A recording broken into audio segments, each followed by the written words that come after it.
Mini skirt on, dip my body in glitter. Platform sneakers, all the boys want a picture. Two foreign cars, I make rich look richer. Save your breath, baby, I'm not going home with ya. Mini skirt on, dip my body. Hello. You're now tuned in to the A Little Bit of Lot podcast. I'm your host, Kristen. Welcome back to another episode. This week, we are going to be talking about Love Island Games Season 2. Guys, I was wondering if they were going to come out with another season for Love Island Games because I did like one episode of the pod last year or whatever the year was that it came out, where I talked about season 1, and season 1 got a little bit crazy, you know. So I'm like, I am here for the drama, I am here for the games, I'm here for the duels. Like, we need to get into it. So right after they finished Love Island USA season 7, sweetie, they said we are going right into Love Island Games in a matter of weeks. And I'm like, period. Like, I enjoyed that last season so much. So I'm like, let's just get straight to it. I need to like share with you guys my initial thoughts, you know, about this season, because it has just been like jam-packed with the people that they've like chosen to come on this season. Like, guys, it's a little wild, you know what I mean? So we're going to be talking about episodes 1 through 8, right? Those are all the episodes that I've watched so far. So like, let's get straight into it. And this week, I also have, you know, my co-producer, I guess I should say. My boyfriend, Juwan, is here in the motherfucking studio. Say hey, Juwan. Yo. He is off camera. We do not have a producer cam. You know what I'm saying? We don't got that budget over here, sweetie. But at the end of the day, he's got a mic. You're going to hear him, and he's going to talk about it, because I'm like, why not join me, you know, on this episode this week, since we both watch Love Island together. Man, this season been so crazy. I really feel like this has been the best season so far that I've watched. Yes. No cap. No, for real. So we're going to get straight into it. But before we do that, if you're watching this episode on YouTube, thank you so much. Be sure to give this video a like. It really helps. And comment down below to let me know what you think about the season so far. And subscribe. I am so close to my first 800 subscribers. I can literally taste it. And then we're going to be on to that 1K. You know what I mean? So like, go ahead and subscribe. I say this all the time, but you will not regret it if you do, okay? Because we talk about mental health, pop culture, music, TV, like everything. We literally got it covered over here. Like, so you really won't regret it. And you're going to have FOMO, you know what I'm saying? If you do not subscribe, like, you don't want to miss out, right? And turn those post notifications on so you're staying up to date with every episode. And if you're listening on Spotify and Apple, thank you so much. I really appreciate you guys. Go ahead and rate that 5 stars and leave a review to let me know what you think about the show. So when it comes to this season of Love Island Games, we need to talk about the Islanders, right? When I first told my boyfriend who was going to be on this motherfucking cast, he was like, huh? Like, were you gagged? Yeah, I just feel like this like a super all-star season for some reason. Like, it feels like Love Island All-Stars rather than Love Island Games. Like, are you kidding me? So with this initial cast, we have Andrea from USA. We have Audrina from USA. We've got Charlie. We've got Chris. We've got Isaiah, Josh, KK, Kendall, Lucinda, Tyrique, Darby, Mert, Nicola, and Solene. So when we first saw the cast, of course, I was like gagged about Andrea coming back. Yeah. Because we watched her on Love Island USA season 6, and her impression that she made on America, you know, wasn't really the best. And I think she's really like coming here to like change that up, right? Yeah. Because I really don't even remember 2 words she said. I just remember her looking crazy and getting like kicked out. Right. And she was coupled up with Rob. Yeah. So she was like going through the gags with like the Rob drama. And I think when it's like you versus Rob and like Leah and Serena and Janae, it's like easy to kind of get like overlooked because all of that was going on. So then on top of that, people weren't really feeling her for real, because I think allegedly she was shading Leah once she got kicked off. So I was like, I don't know, Andrea girl, but I was kind of like, okay, I wasn't excited, I would say, to see her, but I was like, okay, You know, like that was kind of my energy. I think me, like, first encounter to all the Islanders is everybody either look aged or just look just completely different. Like, yeah, Juwan's convinced that Andrea looks like cuter than the season we saw her on. Yeah, but I just don't think she remember. looks the same. But like I said, you're not gonna really remember how bad of a team she was when it's like her versus Leah. Like Leah's gonna, take the dub on that. okay, let's talk about Justine though. Well, we're not getting into that yet. We're gonna talk about Justine later. Okay, but right now sorry. we're kind of just talking about like who piqued our interest when it came to, the cast initially. I was like not really interested in Audrina, right? Because everybody kind of was saying that she was boring on her season that she just got off of. So the fact that they're like bringing her right back, I'm like, girl, you were just here, you know? So I was like, I'm not too sure about her. But Charlie was the one that I think we were both mutually excited about. Yeah. Because at the end of the day, say what you want to say, like Charlie is a real one. He keeps it a buck. You know what I mean? Yeah. And then we've got Chris. Guys, this picture of Chris. Yeah, that sums it up. Me and Juwan were like, really? Really? Like, I was like over it once I saw him. I'm like, guys, okay, I don't know. He just looked like he already mad. Like, exactly. And we didn't know Isaiah. So I was like, don't really care about him. When we first initially saw the cast, we don't know Josh. I like Isaiah though. I think Isaiah the freshest one this season. Yeah, he does dress the best. But off of an initial reaction, when we first saw the cast being announced, we were like, we didn't have any, we were indifferent towards Isaiah and Josh because we didn't see them on their seasons. Same thing with KK. I was excited to see KK because I didn't watch her season of Love Island, but I knew about her like Soul Ties is crazy, like lore, and I knew like she like seemed to have gone through the ringer and the gags during her season. So I'm like, I'm interested to see, learn more about KK's personality. So that was my first impression, seeing her being cast on this. And then of course, like Kendall, we did watch Kendall's season of Love Island USA season 6, and we both were kind of like, okay, Kendall is crazy. Like, he, even on Beyond the Villa, he's still up to those shenanigans. You know what I mean? Like, he don't really be up to nothing good. So we're like, what could Kendall possibly add to this season of Love Island Games? I just wasn't excited. Right. And then he coming in here with these braids. I just watched a YouTube video where they're saying allegedly he's got hair added. Of course. Oh! Of course. Them is unnatural cornrows. Like, what? But like, what is that? No, it's interesting. It's interesting because I don't even think Kendall has ever had braids before. He doesn't come across as that type of black to me, that type of black person. But I'm not saying that the look is like awful, but I think maybe, I don't know, I think it would just look better, like I said, if we had Carmelo Hayes in WWE. He wears his hair, knot in the back. Like he wears his hair straight backs in braids, and then it's put in a man bun. Like Kendall's just got the rest of the braid just like hanging. I'm sure if Kendall said nigga, like all the niggas would look at him. Right, like he's that type of black person where it feels awkward, like coming out of his mouth, and you're like, I don't know. When you say it, it feels kind of racist. Yeah, type of energy, like Drake, almost like a Drake. Right.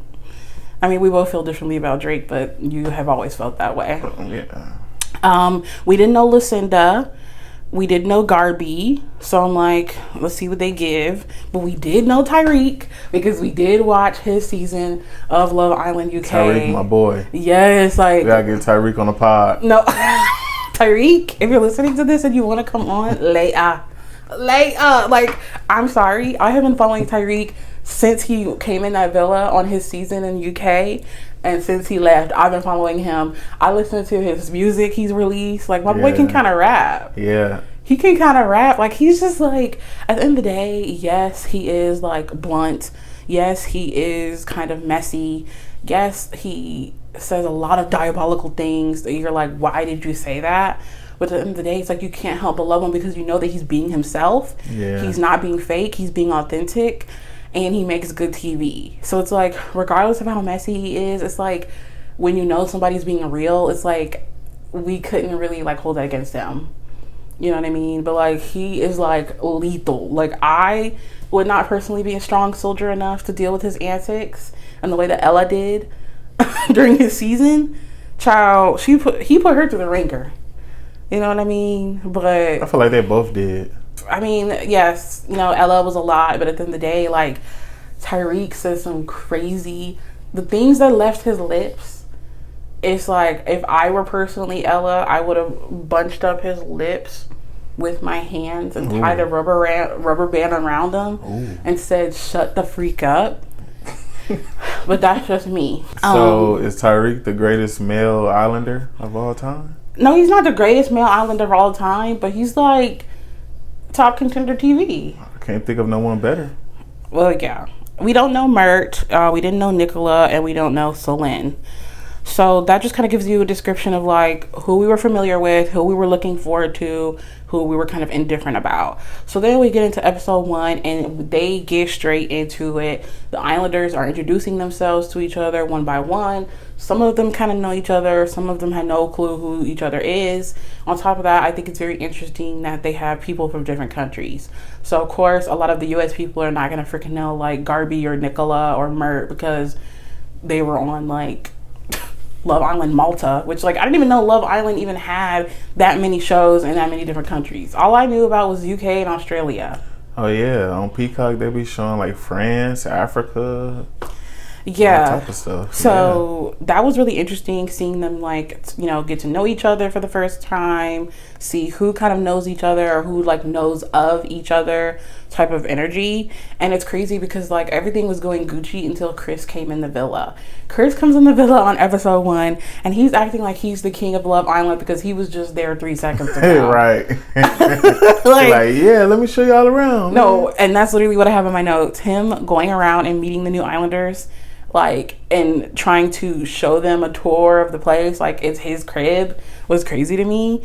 And he's like, you know, y'all already know who I am. And somebody was like, why would we know you? And that made us laugh. We were like, no, for real, because like clock the tea and we don't give a tuck, because who are you?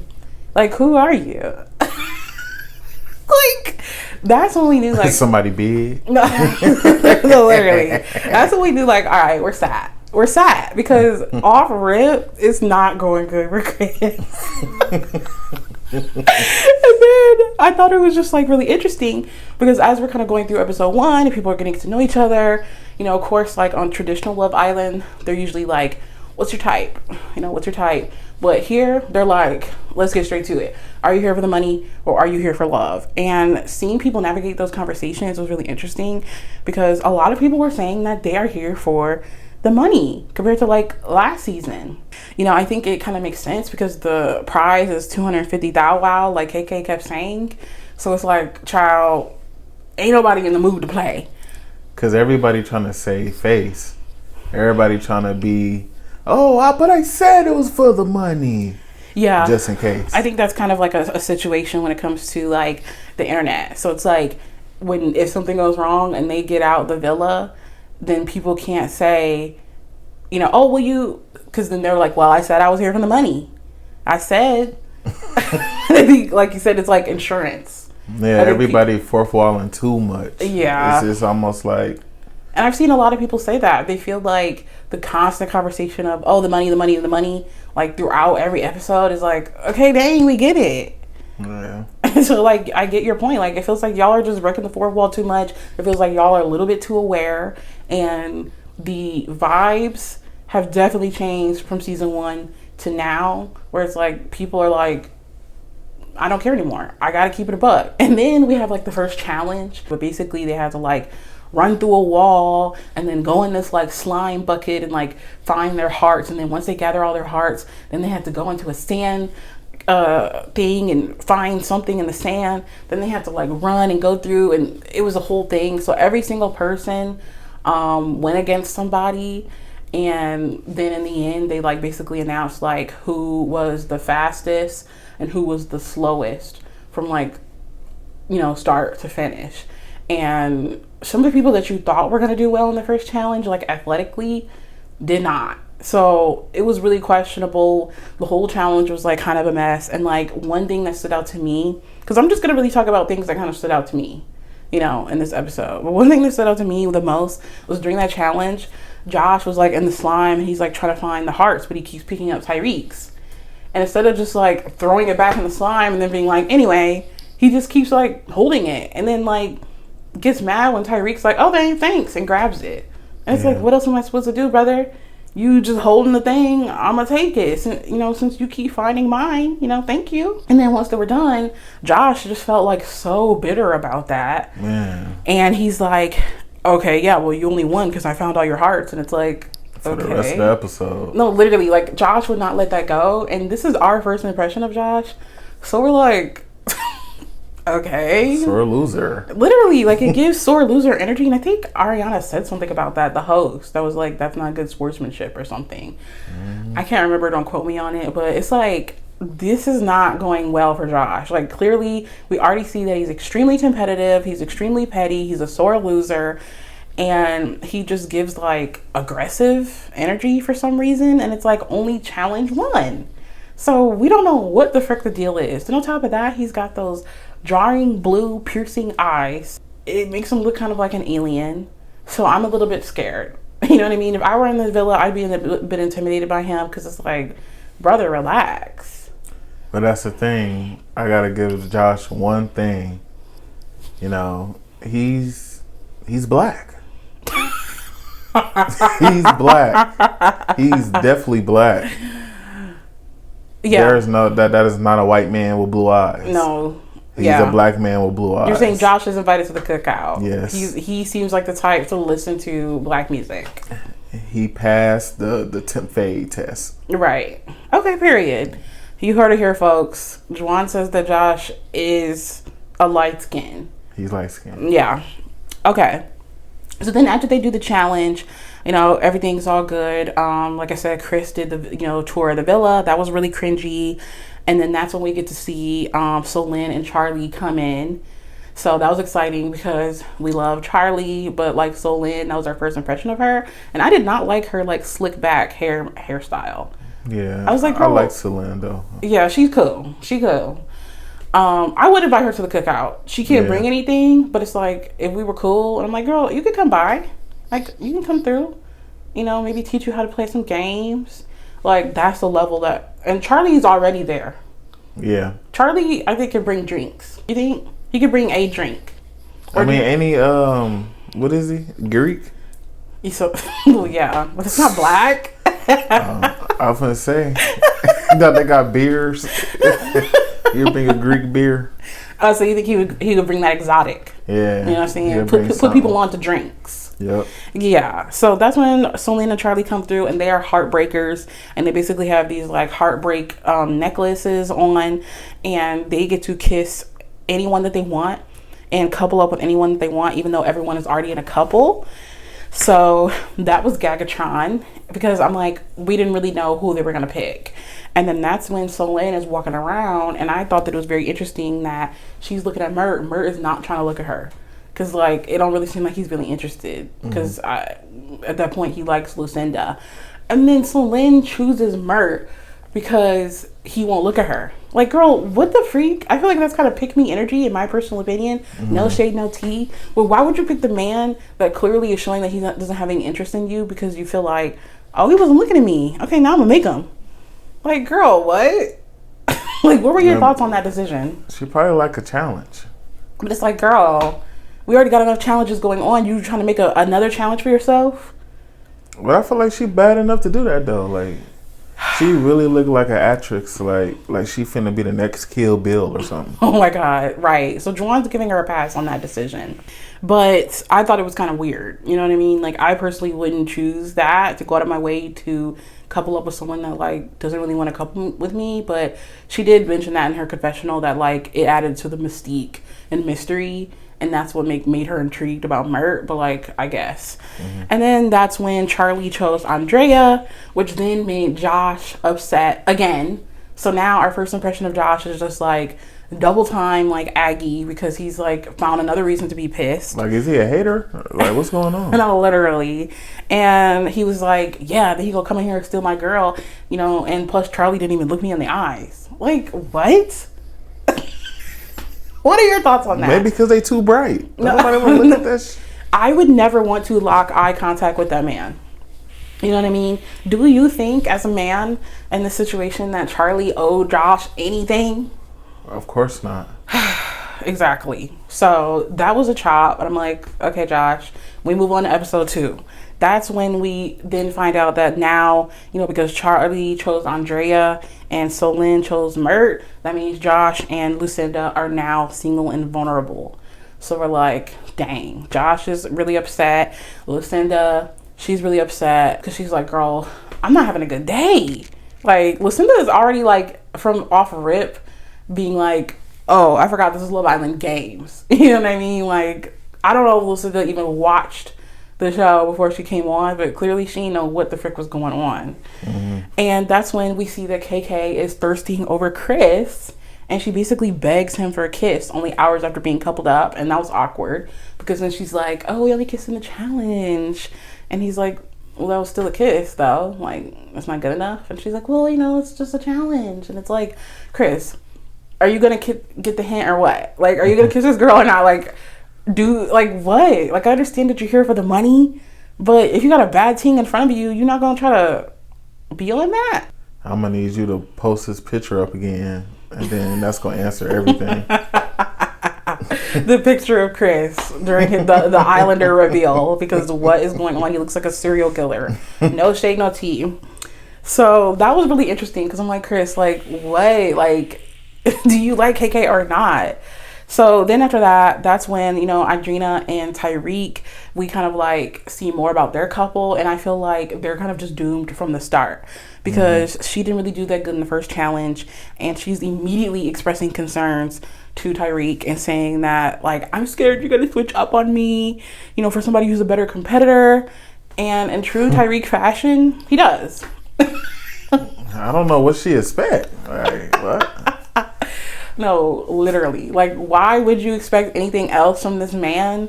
I don't know. Especially given, like, she's very familiar with Tyrique. Like, they were kind of, you know, flirting and exchanging, you know, googly eyes with each other, I guess, over social media before that. So it's like, girl, you already familiar with what kind of type of time he be on. And he's not really worth nan, but that's just Tyrique. That's when Mert is making oatmeal. And I thought that was really funny because then he came up and, like, normally, you know, the guys make breakfast for the girls. And so he, like, I guess intended to make it for Lucinda. And then Lucinda took a bite. But then that's when he realized, like, oh, technically I'm coupled up with Solene. So then, like, let me try to, like, offer it to Solene. Because I'm like, he's like, dang, I realized she don't got no food. And that's when she's like, no, like, that's for a dog. And I thought that was so funny because that's when he's, like, acting clueless as to why he doesn't understand that why letting one girl take a bite of the food and then offering it to another girl is like crazy. So then the girls are like gathering around Mert being like, yeah, like that's why Solene's mad. Like, you can't just let somebody else bite her food and then be like, here. Yeah. Like, that was really strange to me. Well, them hitters be from different countries. Right. And I think he was just kind of like, I don't, you know, with Mert it was hard to tell, like, is he really clueless or is he just like kind of using his like lack of like English to be like, oh, I don't know, you know. You know what? I really don't know either. Right. But it, at that point, it's kind of hard to get a read on Mert because like you just don't really know what's the tea. And then that's when Tyrique immediately makes moves on KK in episode 2.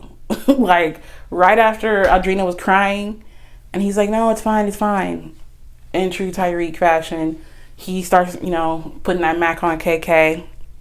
I think at that point they kiss. And now, you know, Lucinda and Josh have to pick a girl and a boy to duel so that they can get rid of the heartbreak necklace, and that way they are no longer single and vulnerable. So this one's when it gets a little bit crazy, because now we have another challenge in episode 2. So Josh is like, okay, I gotta get rid of my necklace. I'm gonna pick Charlie because Charlie took my girl from me. I need my girl back. Thank ya. And on top of that, he's like, I think I can physically take on Charlie, and I think I have a advantage. And he's really heated at that point because he's just like, man, he took my girl. Like, he really seems to have a personal vendetta against Charlie because he did that. And I think that's when it's really funny, because like as he's like explaining like, yeah, this is why I chose Charlie, people are kind of like laughing at him because it's like, we can't take you serious right now. Like, you have so much energy, so much animosity towards Charlie. You just seem so charged up and riled up and angry. And it's kind of funny. So everyone's like kind of like, okay, like chuckling. And that makes him even more mad. And he's like, I'm not here to fuck off. Which I've never even seen someone even like phrase. See, that's his white side. Right. I've never seen someone phrase that in that way. But everybody's like, okay, like pop off. Like what? I think that makes him even more upset. Like again, it's just bang, bang, bang. Like Josh is just like taking hit after hit after hit because he's really trying to assert this big dog energy, and it's just like no one cares. Literally, like no one literally gives a crap. No one cares. You can cuss and all you want. I'm not here to F off. Okay. Like what? Like, okay, go off, king, I guess. And then that's when Lucinda says, I'm gonna pick Audrina. At first I'm like, why would you pick Audrina? I still don't understand, her reasoning for picking her for that duel. But baby, it turned out in her favor, because that's when they do the duel, sweetie. Lucinda beats the living crap out of Audrina in this duel. Like, why did she lose so bad? I don't think she like athletic at all. Exactly. And I think a lot of us were like confused, because I could have swore I saw videos of her and Jeremiah. They were like working out together. Okay, Audrina's a fitness girly. She's a stallion. So we're thinking she's got this. But in the end, girl, it's an illusion, babe. Maybe she just goes into the gym and just does a little light cardio and that's it or something. Or either she is athletic but mentally wasn't there. Like, I don't know. Maybe she, is a gym girly and she does have some strength, and maybe she does strength training. But I think mentally, like, Audrina was just done. She was cooked because she was already like frazzled, having to even go into this duel. And then on top of that, it was already like episode 1, like practically crying and begging Tyrique not to switch up on her because she didn't do that good in the first challenge. So Audrina, her confidence is shot at this point. And then they do the duel, and it's like, honey, you're being dragged around, like quite literally, like laying there like a lump on a log. Like, there's several points throughout the duel. I don't know if it's the editing, but it made it look like she wasn't even trying. Like, what are your thoughts on that? Man, it was hard to watch. It was definitely hard to watch, and she just couldn't get her footing. No. It was just... And she didn't even try. Yeah, it was embarrassing. It really was. And it almost made her a little ugly. A little bit. Like, it took away from her cuteness. No, I think everybody collectively felt that way. Like, no shade, no tea, Audrina, but like, girl, like, this isn't baddie shot o'clock energy.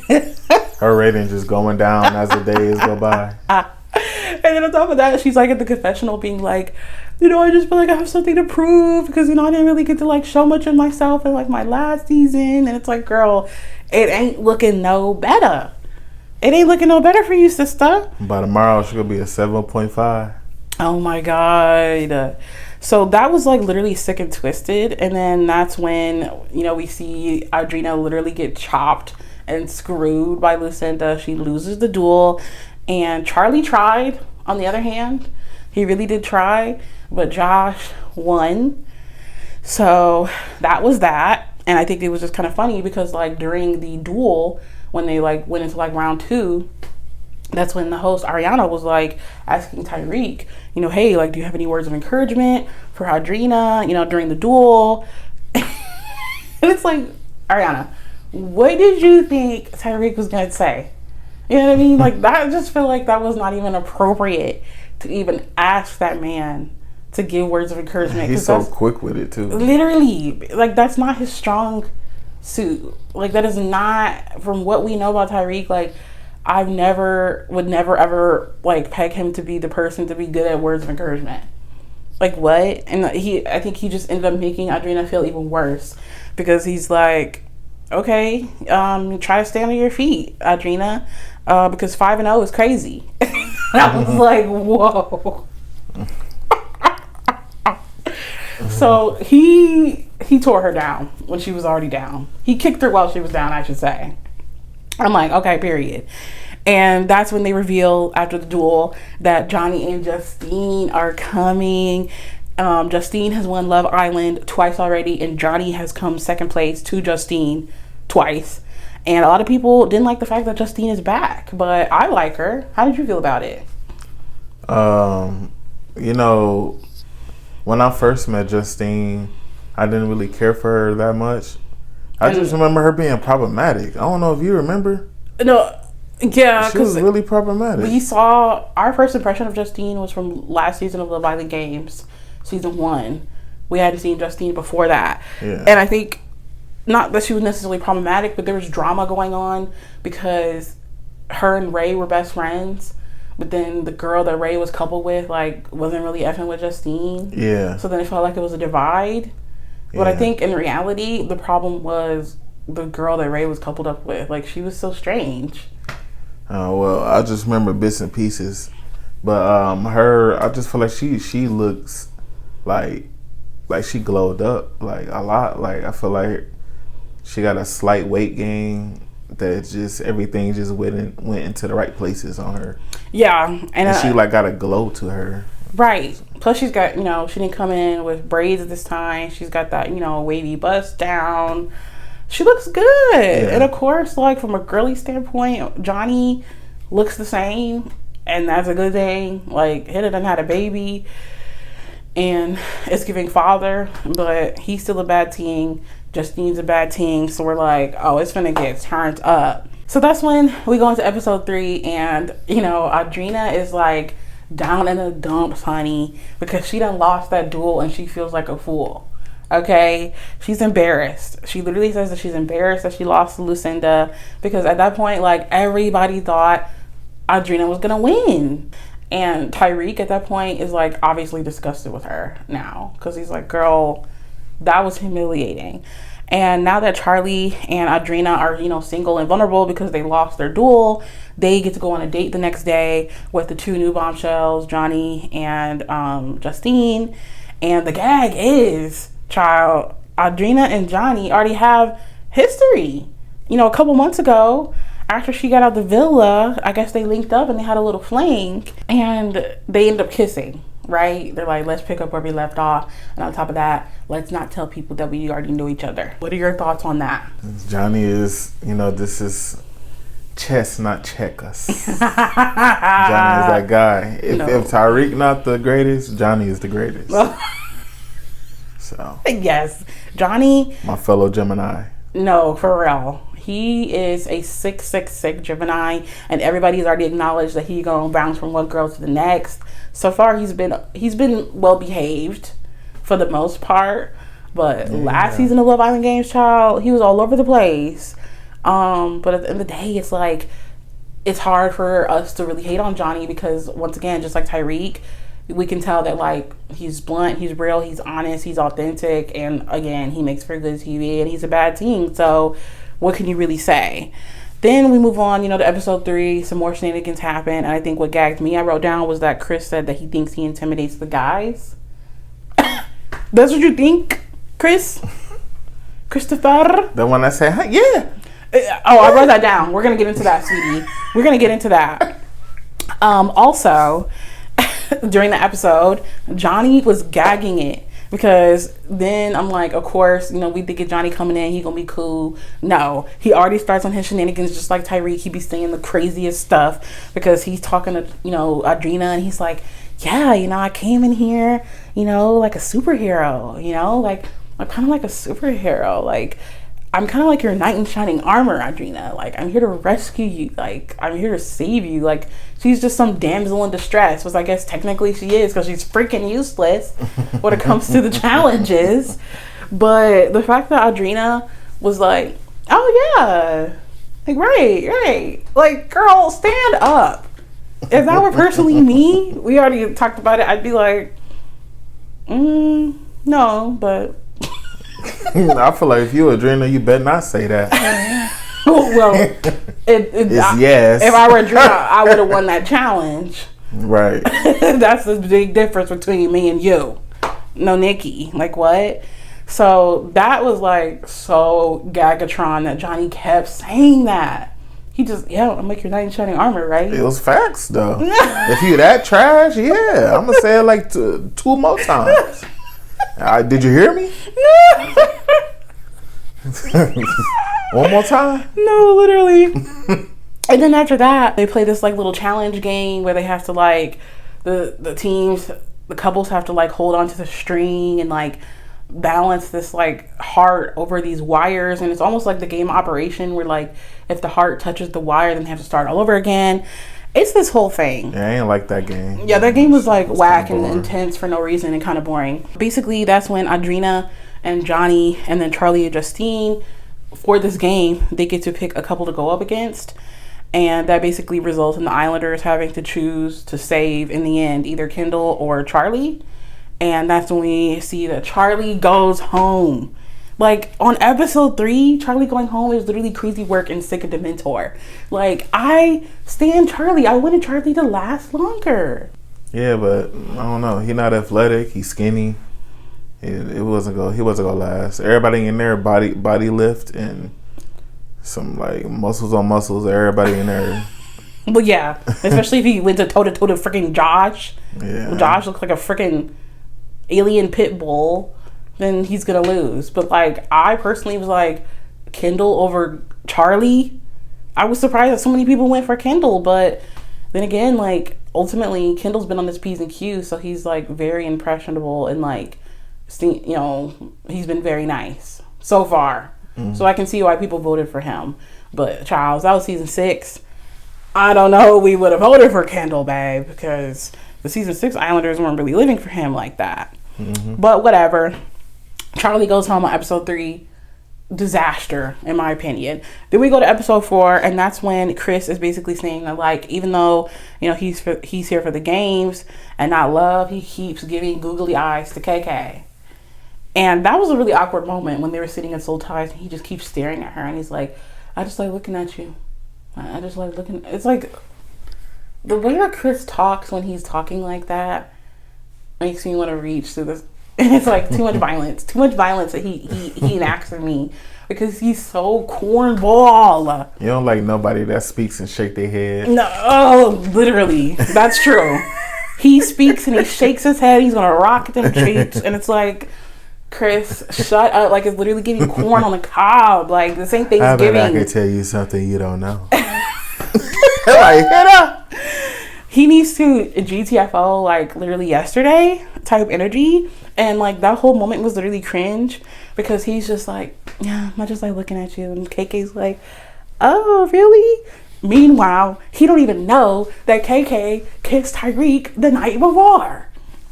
So that's when, after that happens, Tyrique is like, all right, let me pull Chris for a chat. And he basically says, yeah, you know, I just want to keep it transparent to you, you know, keep it a buck. Last night, I did kiss KK. And the way that Chris, this is where we're going to talk about it. The way that Chris handles the conversation in real time versus the way that he talks on it in the confessional are two very different things that I think is really, really funny. Or how he talked to KK? Literally, the way he talks to KK, the way he talks to men, the way he talks to women, the way he talks to men, and the way he talks in the confessional are 3 different ways of talking. Like, it's like, it's 3 different personalities. Like, Chris, what is the real personality? You know what I mean? Because, like, the way he talks to women is just very more like, okay, like, whoa, whatever, duh, energy. But then when he's talking to men, just like we saw him last season, you know, when he pulled Ace for a chat, oh, now you're very demure, now you're very, you know, mature, now you're very cool, calm, collected. when then we talk to the ladies, it's really not that. It's giving cornball, chatty, like not as confident. Sassy. Right, a little sass. Then the way he talks in the confessional, he's like, oh, I'm trying to be big dog. But it's like, no, that's not the energy you were giving when you were talking to the man IRL. So as he's having this conversation with Tyrique, and Tyrique is like, hey, you know, I kissed your girl last night. Like, love you down, respect you. I just want to, you know, keep it a buck with you. Chris is like, yeah, right. Mm-hmm. Yeah. Like, oh my God. Where's the big dog? You sound like Chihuahua. No, literally. Like, you're literally sounding like a little Chihuahua, like little baby bark. Yeah. Woof. That's Shih Tzu. Shih Tzu. as Tyrique is talking, first of all, that's also a pet peeve of mine. When I'm talking to somebody and they're constantly like, right. Yeah, it's like, shut up. Shut up. Waiting to respond. Let me talk. And then you can be like, oh, right. No, I get it. Like, but every syllable I utter, yeah, right. Of course. Like, stop all the noise. Stop all the mother freaking noise. Like, cut the noise, seriously. That conversation gagged me to like the 5th degree, because we were wondering, like, how is Chris going to handle this conversation? I don't really think he handled it that well. He's just, yeah, to Tyrique. You know, oh, it's cool, bro. It's cool. Then he gets in the confessional and he's like, this is why I said I was here for the games and not for love. And it's like, what did you really expect KK to do? Because here we are, episode 4. KK has quite literally, we've seen, put herself out there with you. Yeah, you know, we only kissed in the games, you know, like literally like staring at her lips, like leaning in, like wanting you to kiss her, wanting you to flirt with her. You're giving her nothing. I never knew you could be a slow burner in the games. It doesn't work. Yeah. It doesn't work. You can pull that off a little bit more, and even then you still got to be a little quick with it. There's only so much you can slow burn because of how fast things move in Love Island. But in Love Island games, you really don't got no time to be no slow burner. I don't know what the freak type of time he's on. You wanted to kiss and parade around with Hutta literally 4 weeks ago. But then the second that KK, a bad teen black girl, is like, I want you. You're like what? Like, I'm really confused. And then on top of that, I'm also like really irritated at the fact that he was irritated that KK kissed Tyrique when you were literally giving KK nothing. Nothing. You're literally giving KK, you're not even giving her crumbs. You're giving her literally nothing. You're not even showing that you're interested in her. You're curving her kisses, but then you're like, see, this is why I came here for the games. It's like, okay, bye, Chris. Then that's when Isaiah told Nicola that he did not see her romantically. And I kind of felt bad, you know, because like she did say that she liked Isaiah, but obviously he doesn't feel the same way. So now they're like officially in a friendship couple, and that really sucked. Yeah. So then that's when we move on to Tyrique and Adrina. They're back at it with their drama, and they basically have a heated conversation because she feels like it's messed up that Tyrique kissed KK last night when she was allegedly at her lowest point after getting smothered the house down boots by Lucinda on that challenge. And he's like, okay, but then the very next morning you got called to go on a date with Johnny and you kissed him. So it's not that serious. Like, we're not a couple anymore, and ultimately, like, you kiss somebody, I kiss somebody, so like we're even. But she's like, no, I don't know if I can trust you anymore. You're like, okay, Adrina, like what are your thoughts on that? Because I think we both feel the same. Like, Tyrique ain't do nothing wrong. Like, girl. Yeah, she just kind of delusional. It's almost like she was in love with him or something. Right. She just, I can't believe you did that. Like, he don't owe you nothing. And then she kept saying, like, he's like, well, how is this different? And she's like, it's different because me and Johnny have a history. I'm like, okay. And then it was funny because, like, when Johnny and, like, Tyrique had a conversation when Johnny first came to the villa, Tyrique immediately was like, you're gonna have her. Like, Tyrique don't care, girl. Yeah, as he shouldn't. Like, because he's trying to win. At this point in this conversation, you're forcing Tyrique to care more than what he cares, and you know he don't care. Because he already talked to Johnny and said, oh, that's all you. Like, that was your girl before she was mine. So, go ahead, do what you gonna do. Then she lost that challenge. Like, I'm trying to cut ties with this girl. So, her trying to argue with Tyrique right here is, like, wasting breath. Yeah. And then she ends up walking away, and I'm like, okay, thank God that's over with. You gotta know that this ain't normal Love Island. It's not. And she's still not processing that. There's a delay. There's not, I don't know if all the lights are on at home at that time. And she's confused. You know, I'm like, okay, girl, maybe it'll hit one morning. She wakes up and she's like, oh. But for that time, she still ain't getting it. It's not clocking to you that this is Love Island Games, Audrina. So that's when Chris once again is like, keeps saying, you know, throughout this episode, you know, money is money. Like, he talking to Justine. Money is money. Like, I can go get that somewhere else. Then why are you here?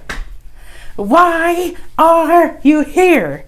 Once again, he literally last season, I could be overseas playing ball. Then why aren't you doing that? Why do you keep saying that?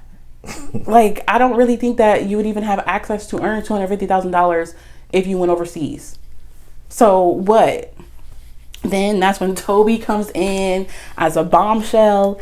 And we were pretty excited, like I said, about Toby because we have only seen him on the last season of Love Island Games. And we were like, Toby's cool. Like, you're a fan of Toby. You think he's a real one. Yeah, same I like thing, Toby. Yeah, same thing with Johnny. Same thing with Tyrique. I think Toby is, like, also honest, real, authentic. The more we've seen a little bit of him in this season specifically, I'm realizing that he's, like, not the best conversationalist. And I think he's, like, a little bit awkward and slightly corn. Yeah. But he's still a bad teen, so it's like, whatever. And when he comes in as a bombshell, he couples up with Andrea. So now Josh is mad again. He's like, what the freak? And he's like, I don't even know if I want to continue to keep pursuing Andrea because it's only the, 4th episode? And she's been stolen from me now, like, twice. So do I even want my experience in the villa to, like, be like this? And I'm like, okay. He came correct when it came to Toby, though. He didn't want no smoke at all. Right. That was the difference. With Charlie, it was, like, very more, like, aggressive. Yeah. But with Toby, he kind of kept it cute. So that was very interesting to see. And even Andrea was kind of annoyed with Toby who were picking her because she's like, girl, like, this is my 3rd couple in 3 days. Like, I want a little bit more stability, you know? Yeah. And she's really feeling Josh at this point. So she's like... Was she, though? She did say that. She said that initially. Yeah. But then her and Toby kissed and then she changed it up a little bit and then changed it back. Andrea don't really know what she wants, child. But honestly, I thought that Toby was going to pick Justine because they're already familiar with each other. They're already friends. And he knows that she's a winner. Mm-hmm. But he chose Andrea. So I'm like, okay. So then that kind of tells me that you're choosing for love rather than for winning. So now, because, you know, Toby came in and chose Andrea, Josh is forced to couple up with Justine. But neither of them really seem like they're too upset about it because they both know, like, each of them are good competitors and they also know each other on the outside. So I'm like, okay, T. Then that's when they play this game of couples football. It's sponsored by the NFL, and KK and Chris ended up winning the challenge and they win power couple. So then that basically means that they get to choose a couple that's safe and they get to make them vulnerable. So that's when they pick Solene and Mert. And I kind of agree with that decision because Mert during that football challenge, he was lost and confused, sweetie. Yeah, he was tripping.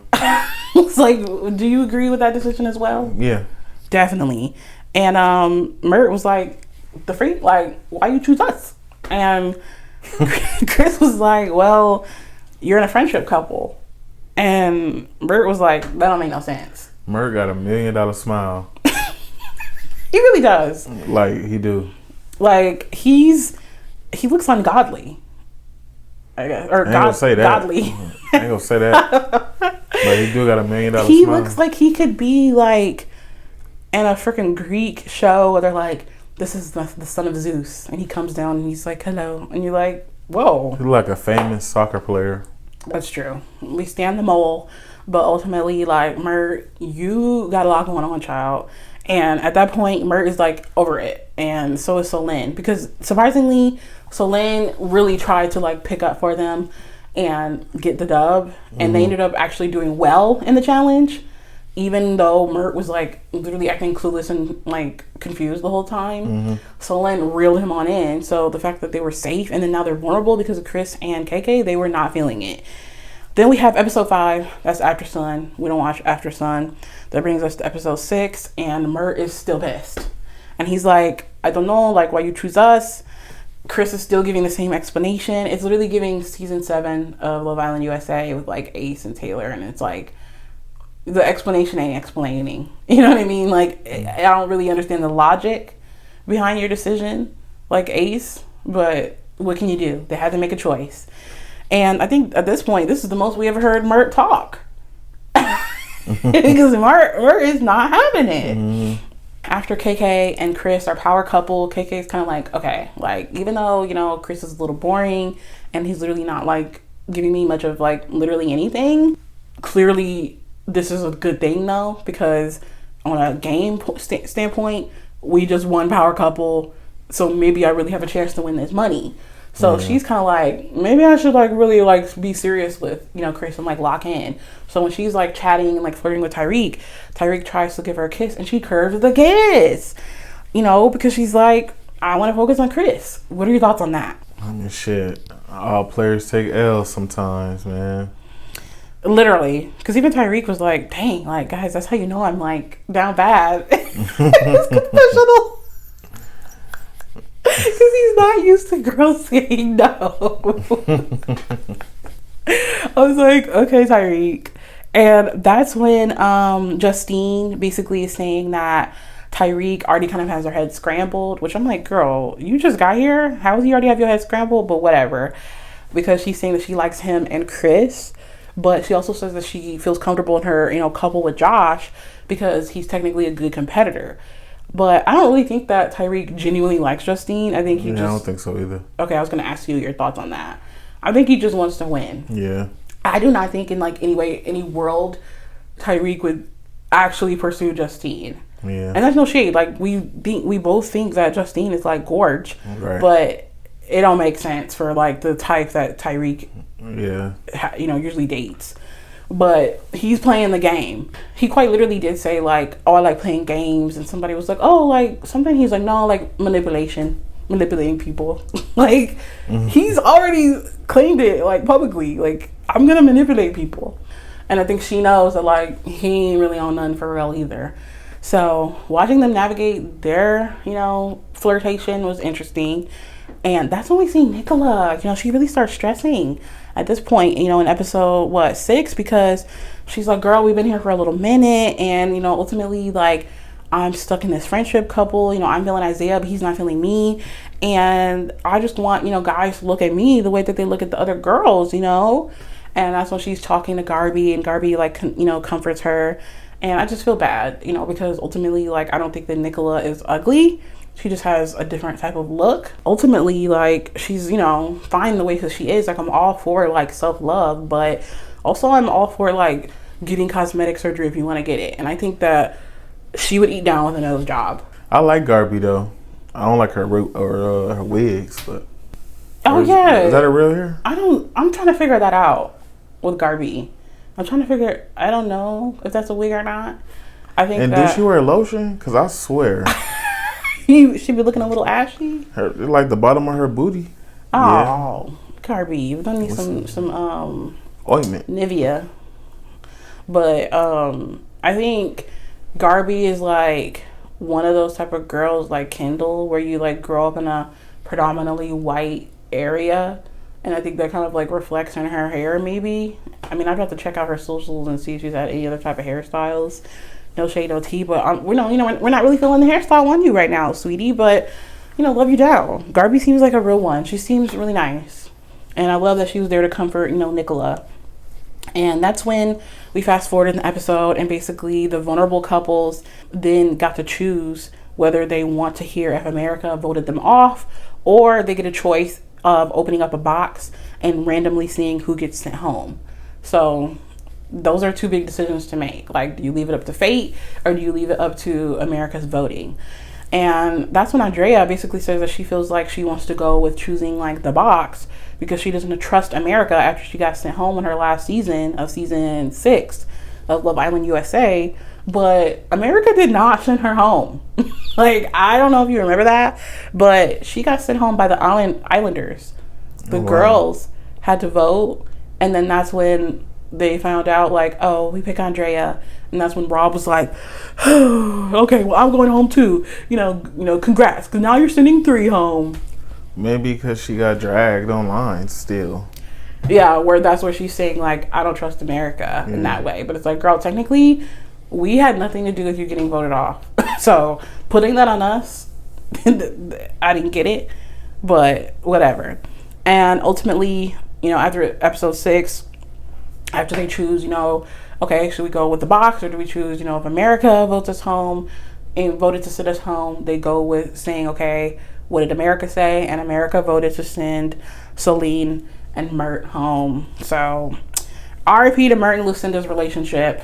And then he could talk about, I'm gonna wait for Lucinda. Sweetie, don't hold your breath. Don't hold your breath, child, because I don't know if Lucinda is gonna be waiting for you. Okay? Definitely not. Literally.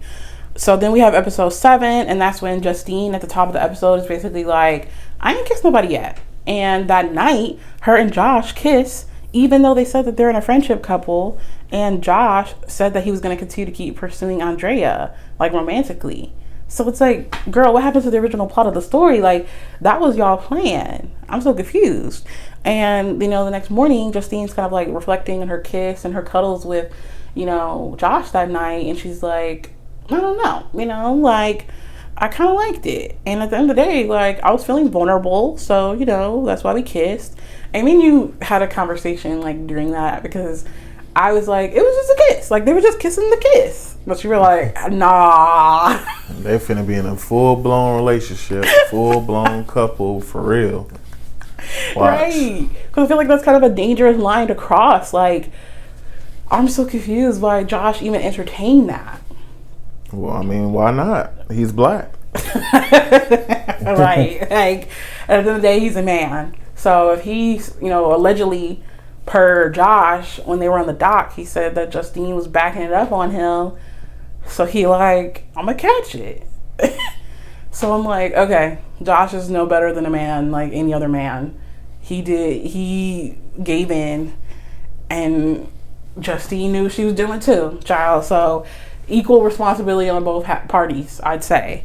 But that was interesting. And then that's when Justine is like kind of feeling guilty, which I don't know why, because ultimately you guys are in a couple. But she's talking to Tyrique the next day, and she's like, Tyrique, I just want to be honest with you. You know, me and Josh did kiss last night.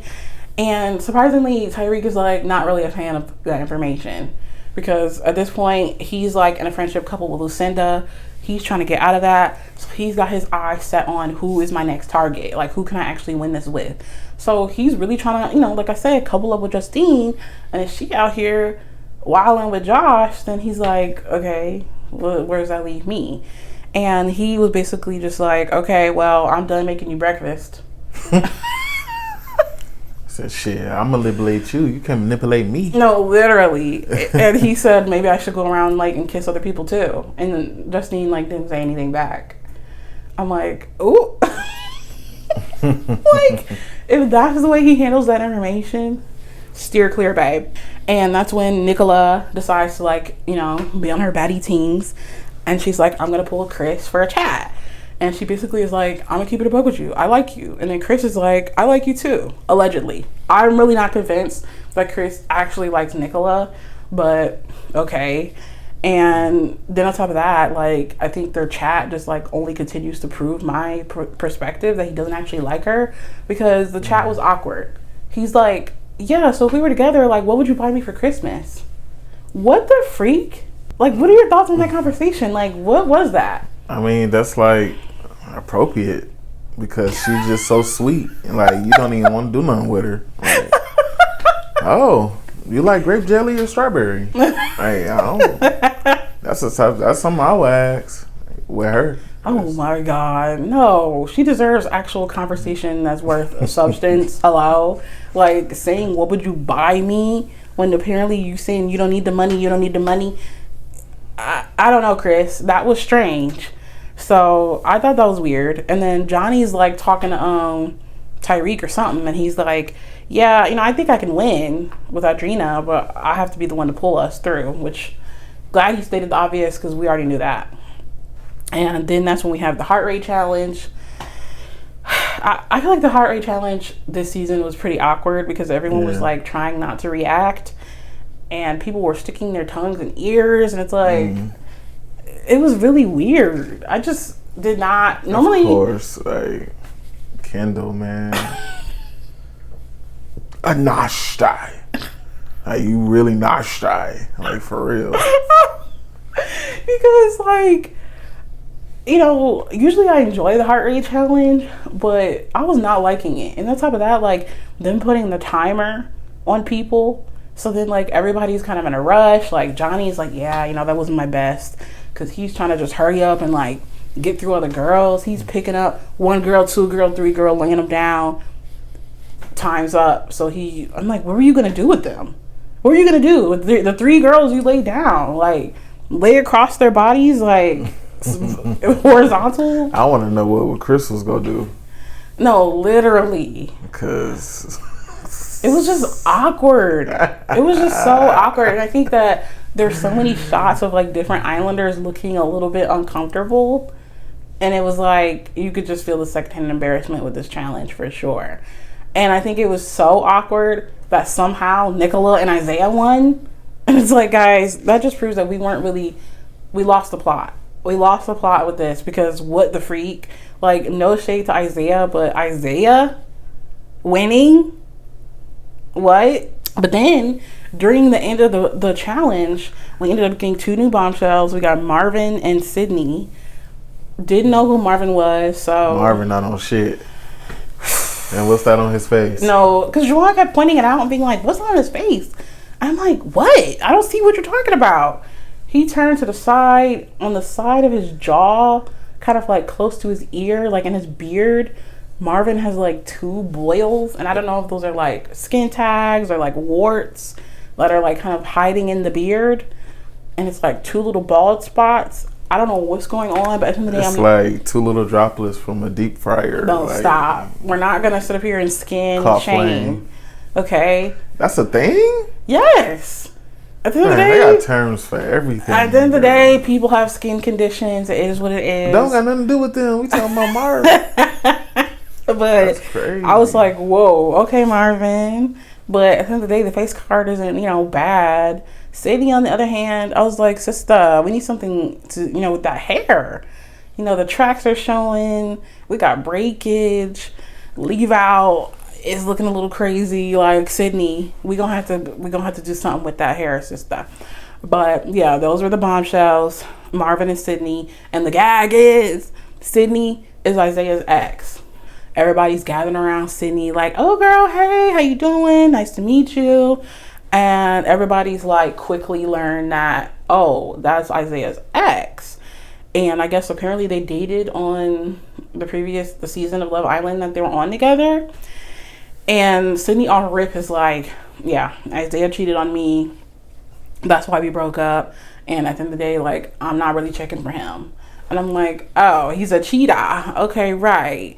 And it was crazy because, like, meanwhile, she's, walking around dilly-dallying, meeting all the new, Islanders. And Isaiah literally looks like he's going to puke.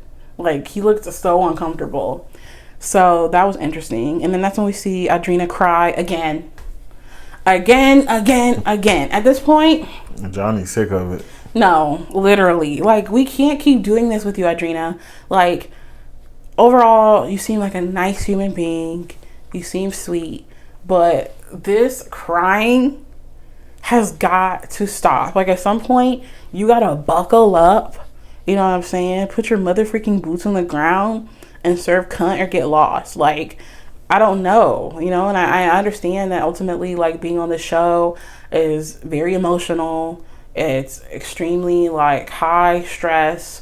Reality TV, I know it's tough, but it's like, girl, what? Like, you're going to either cry or then step up and do better.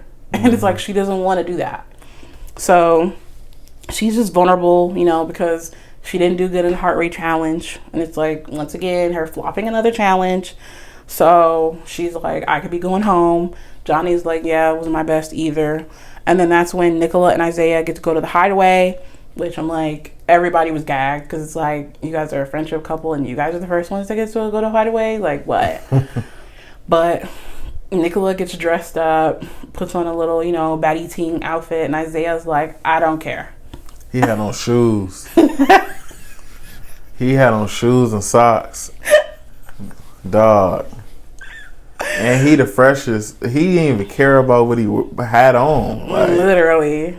Black tee, light gray shorts, white socks, white shoes. No, literal shoes. Most of the boys go to the hideaway with socks on, no shoe. But he's like, I'm not trying to feel grounded to the earth with this girl. Even with the trash outfit, he's still fresh somehow. Yeah. Like that's it's all in the haircut as well. That's a colorway. Like black to gray to white. Right. Yeah, he's got an eye for the fashion. He may cheat, crazy. But he's gonna dress well. So that was very interesting because if I were Nicola, I wouldn't even want to put on no motherfucking lingerie for this man because he done already told me he don't like me. But I guess, you know, it's the hideaway, so whatever.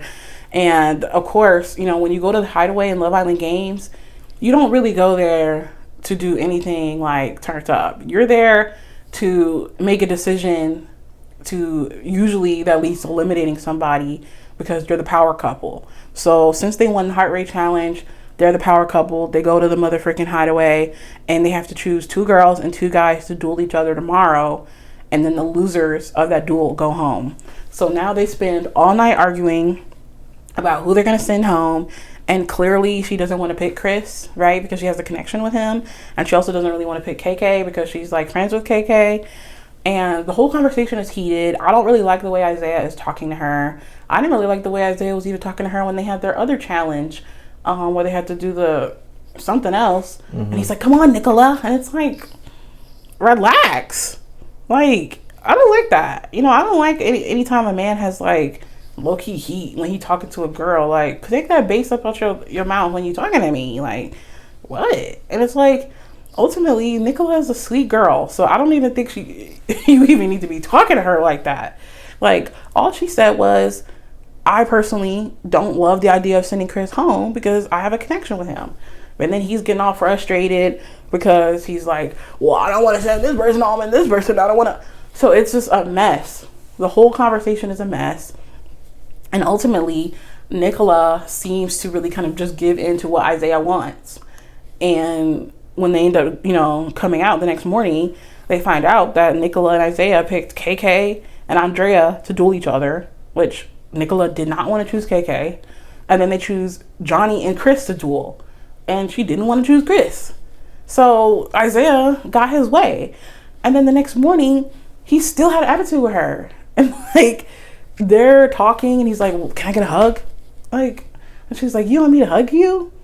And then he's like, getting an attitude. Like, that whole situation was kind of weird. Just hug her, right? Like, literally. Like, I'm so confused. So now Nicola is literally like sick. She is sick about this decision because she's friends with KK. And like I said, she has a connection with Chris. So she's like, dang, like, I don't, want them to be mad at me. So she tries to talk to Chris. Chris don't want to talk. She tries to talk to KK. KK don't want to talk. And I felt like their energy and animosity towards Nicola and Isaiah, because even Isaiah tried to talk to Chris too. And Chris didn't want to talk. So neither of them want to talk to Nicola or Isaiah because they're like, I got a duel. And y'all are the reason why I got a duel and I could potentially be sent home. And at the end of the day, I feel like their reactions are a little bit too harsh, right? Especially on Nicola, like, they should know, like, she not on that. Right. But it's like their, emotions took over. And ultimately, I'm not going to be like, oh, KK, you're a B. Like, you're horrible for treating Nicola like that. Because you would have did the same thing. And that's why I said when we were talking, like, I don't know if I would have done the same thing. No. On TV, I feel like I'm always like, but ultimately I know that sometimes, like, between me and you, like when we're in moments, like I can get heated, I can, you know, kind of be rude and be like, get the frick out of my face, and I got an attitude, and then later you be like, oh, I'm sorry, like I shouldn't have talked to you that way. So it's like on KK and Chris's end, I get it. Like ultimately when you're in the moment and you're irritated and like upset, you're like, please get the frick away from me, and then you might regret how you behaved later. But when it's on TV, I would have thought second guessed about doing that. But I don't know, it's like it was kind of mean, but ultimately, like, because of the high emotions and there's so much at stake, and I'm sure it feels like so much pressure, I get it. But I was like, ooh. Like, what? Security? Like, what's going on? I just felt like ultimately, like, Nicola had to choose somebody. Nicola and Isaiah had to choose somebody. So I don't really know what they expected from her or him, but whatever. Then that's when they have the duel. So then, you know, Andrea and KK do the duel. Andrea surprisingly wins. I thought KK was going to win. Did you? No, I didn't think KK was going to win. Really? You're banking on Andrea? Yeah, I feel like Andrea was going to win. Oh, period. And then that's when Johnny and Chris duel. And before they do the final round, Chris stops and he's just standing there and he's like looking, you know, uncomfortable. And KK's like, what's wrong? What's wrong? What's wrong? He not answering. Answer! Men be trying to process what's going on. So you couldn't think to be like, oh, 1 second. No. You just saying nothing? We up here trying to see if we can still go. So once we can't go no more, then we'll talk. Oh my God. That was so irritating because like Juwan does that to me all the time. I'll literally be like, what's wrong? And you just like 5 minutes, no answer. Like, what? So then that's when the host, Ariana, asks Chris, like, what's wrong? And then Chris is like, I think I broke my finger.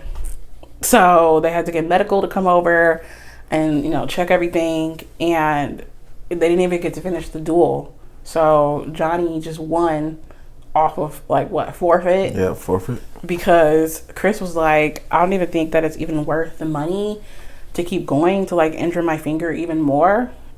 I'm like, man, something like that is like the oldest tale in the book. When you big and soft, oh, my finger, or something like that. Like that actually happened to my uncle, Damon.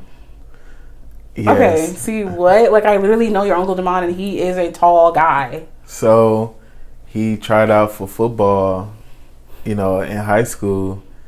He did one practice. He got tackled once and broke his finger and never returned.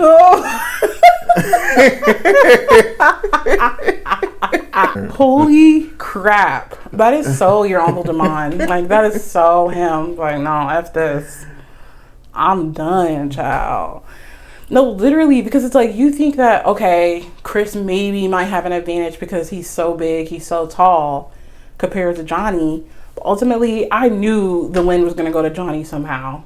Because if you watched Love Island Games Season 1, Johnny ain't nothing to play with. And like leading up to the duel, Johnny wasn't saying nothing. No, the look on his face, he's like, let's get it. Yeah. That's exactly what he said. Literally. What did he say? Fuck it. Yeah. Like he's stretching. He's been stretching ever since. No, he stretched as soon as he woke up in the morning and found out. Stretched all day. Gotta stay limber so I can get this dub. I would love to see Johnny and Josh go at it in a duel. Oh, that's gonna be crazy. If the way the season going, child, it might happen. Because what? Like, Johnny demolished Chris. But for a second, I say just for a second, I thought, oh, maybe Chris got it. Because then when Chris hit that flip maneuver, it was looking good. But then that flip maneuver was the reason why he broke his finger. Or was it? Right. We'll never know. Because that statement of, man, my finger not worth of whatever he said, any real nigga would be like, man, fuck it. This is 25. Wow. Fuck it. No, literally. And that's why when you said that, when we were watching it, I said, yeah, like that reminds me of like last season of Love Island Games where we had Jack. He dang near almost died during his duel but was like, nah, let's get going. Like, I don't care if death is on the line. I'm still gonna give it my all. Kobe played with a broken Achilles. Yeah. Cody Rhodes wrestled with a torn meniscus or pec, whatever. A torn pec. A literal detached pec muscle. And you couldn't do one round of tug of war. You 6'8". I'd lift that finger up and pull the rest of my finger muscles. My finger ain't worth this shit. Getting embarrassed. And then it's just so funny because the host Ariana's like, well, Johnny, I know it's not the way you wanted to win, but like, Johnny's like, I don't care. Yeah. Like, what? So that was really funny. And then I think what made the like duel even more funny, besides Chris's antics, was Audrina.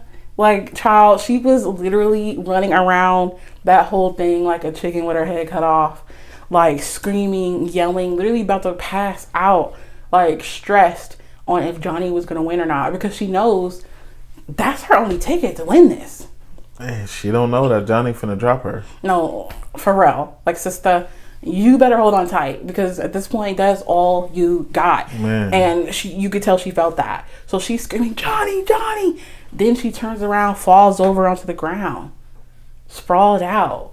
She was down there for a minute when I was like watching. I'm like, when's she gonna get up? She thought everybody was gonna be like, Audrina. Nobody cared. She's literally causing a whole scene. Don't nobody care. Audrina, get up. Go sit down. Like, what's going on? So that was embarrassing. The way she was crying after she realized she didn't get picked. When she realized she was safe. Hyperventilating, and like they had to stop the show. Like she had to tell him you can continue. You remember that? Yes. You can continue. Like, yeah, well, we just trying to wait. We're gonna need the psychiatrist on set. 10 milligrams of Lexapro. I don't know.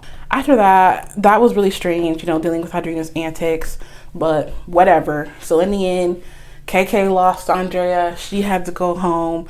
Johnny ended up winning against Chris. He had to go home. So at least they got to go home together.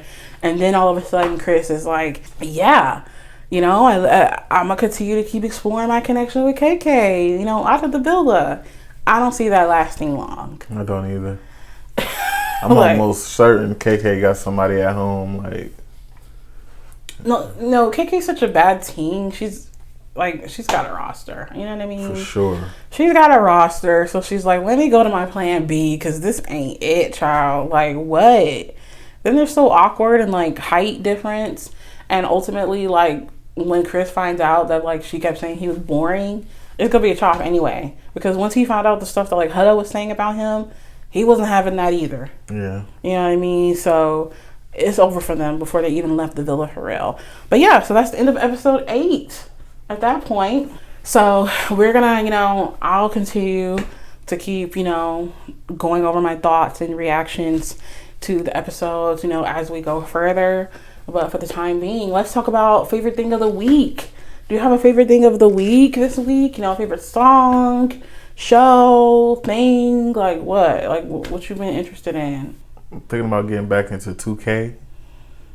I've been hyper fixated on 2K26.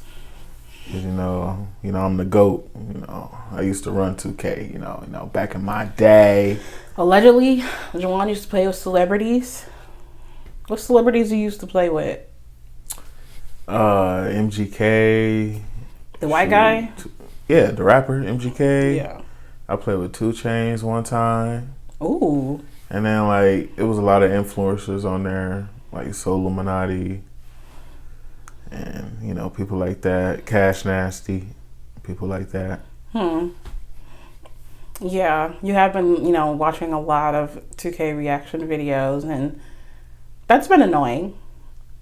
Not gonna lie, I'd be in my office and I hear the streamer he's watching yelling and screaming, and I'm like, okay, right. My favorite thing of the week, I was gonna say first, my favorite thing of the week was Coi Leray. Coi Leray has a new song called Pink Money. That money, that bag, that money, that bag, that money, that bag, that money. Like, ooh, I love Coi Leray. I love Coi too. Yeah, like, y'all, I don't feel like I talk about her enough, but Juwan knows. Like, that's my girl, okay? Like, I live down for, like, pretty much every single she drops, and this song was really good. Pink Money with BK the Ruler. Juwan put me on to BK the Ruler. I'm not really a stan, but she ate on this song, on this record. And G Herbo is also on the song. Anytime Coi Leray and G Herbo do music together, we locked in, twin. So that's been like my favorite thing this week.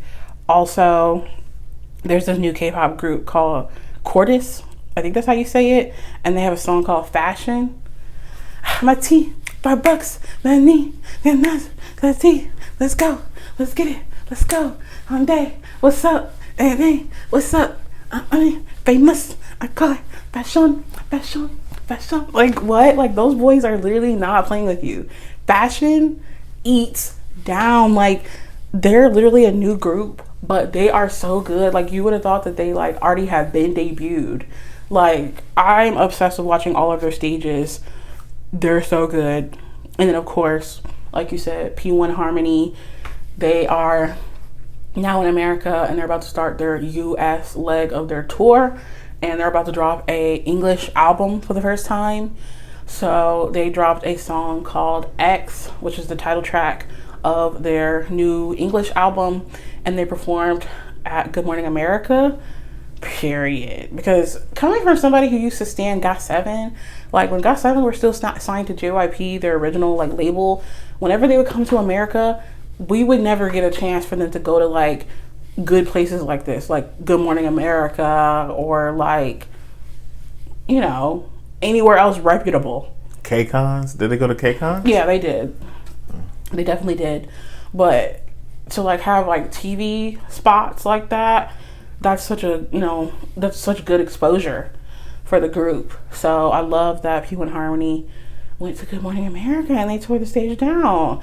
Also, what's her name? Neverending Zara Larsson went to Good Morning America, and she's like, I guess, opening up for Tate McRae, but then about to start her own tour as well. I'm really excited to see what her album sounds like. Midnight Sun. If you haven't heard the title track, guys, check that out, because the Eats, I've talked about it before, but I'm really excited to hear what the album sounds like. And we had Cardi B's album come out this week. It's amazing. Cardi, album. Man, Cardi B's album, like Juwan said, is literally amazing.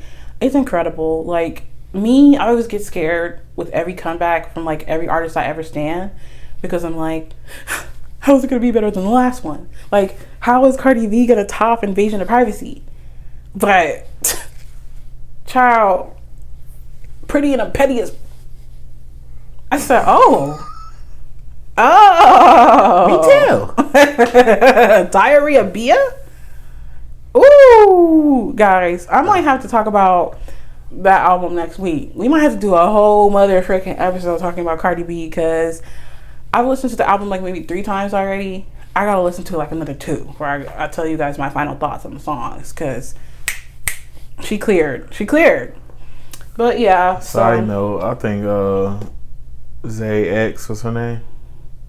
Zay X, that came? Sydney from this season of Love Island Games? Yeah. Oh, what about her? Don't you think she look like Zara Larsson? No. Guys. She look like Midnight Sun. At that point, that's an insult to the baddie Zara Larsson. And with that, we're going to have to cut the noise, because he just talking now. So, like I said at the beginning of the episode, if you're watching on YouTube, thank you so much. I appreciate it. Give this video a like. Comment down below to let me know what you thought about the episode. And subscribe, okay, period. And if you're listening on Spotify, rate that 5 stars, leave a review, and I'll see you guys next week. Bye. I make rich look richer. Save your breath, baby, I'm not going home with ya. Mini skirt on, take my body in glitter.